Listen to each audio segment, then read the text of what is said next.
capital, I have technology, I have skill. I want to come and play these out in your country. You have also to have a perspective on what you hope to gain from it.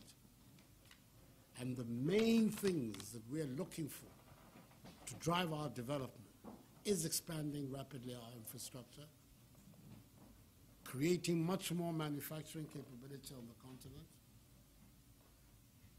forward for bringing prosperity to our people. We're not going to be able to develop our continent in isolation from the rest of the world. Nobody's been able to do it. China had to open up before the developments that we're seeing are happening. The same thing is going to happen to us. But what we need to do is to have a plan and a program which allows that intervention to fit into our own objectives. That's the point I'm trying to make. Just before I bring in the last question, could I ask you one of my own, insofar as the theme has been the impact of the Arab Spring on African politics? You ran a campaign in 2008, you're running a campaign now in 2012. In what sense is the way in which you address the Ghanaian people in this campaign affected by the reality of the Arab Spring and the psychological impact that it has brought to the nature of politics on the continent? I think two very obvious ones for me. One, the absolute preeminence in the campaign, at least in my message, about creating jobs for our young people. Because that is a critical issue in Ghana today, all over our country. Towns and villages you go to, groups of able-bodied young men and women standing, playing Ghanaian games, and not working.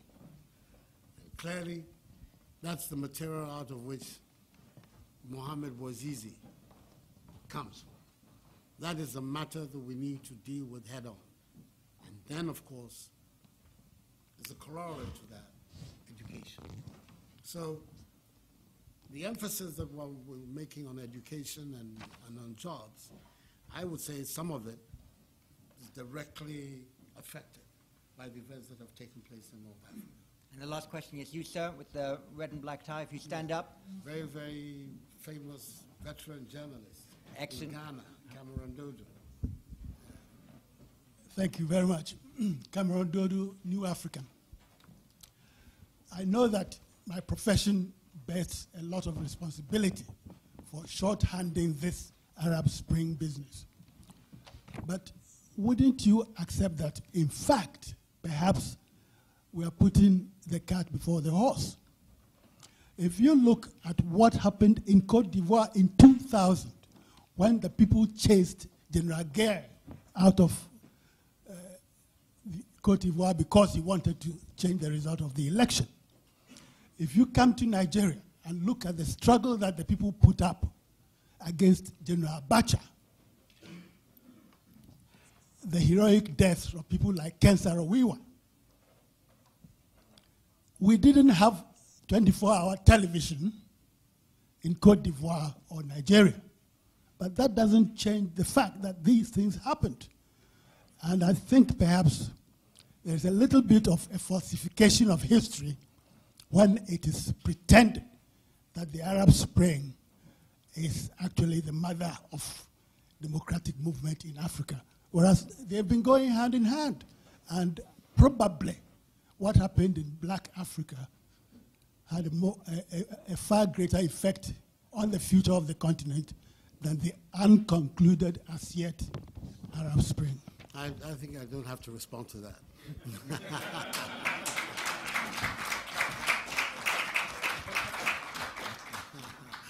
Well, ladies and gentlemen, I know that there are many other questions, but unfortunately the candidate and his party need to leave to another obligation in a second. Could I thank you very much for delivering this 2012 Oppenheimer lecture. It's been webcast, and so I know a lot of people who weren't able to be present in this room will have watched it live.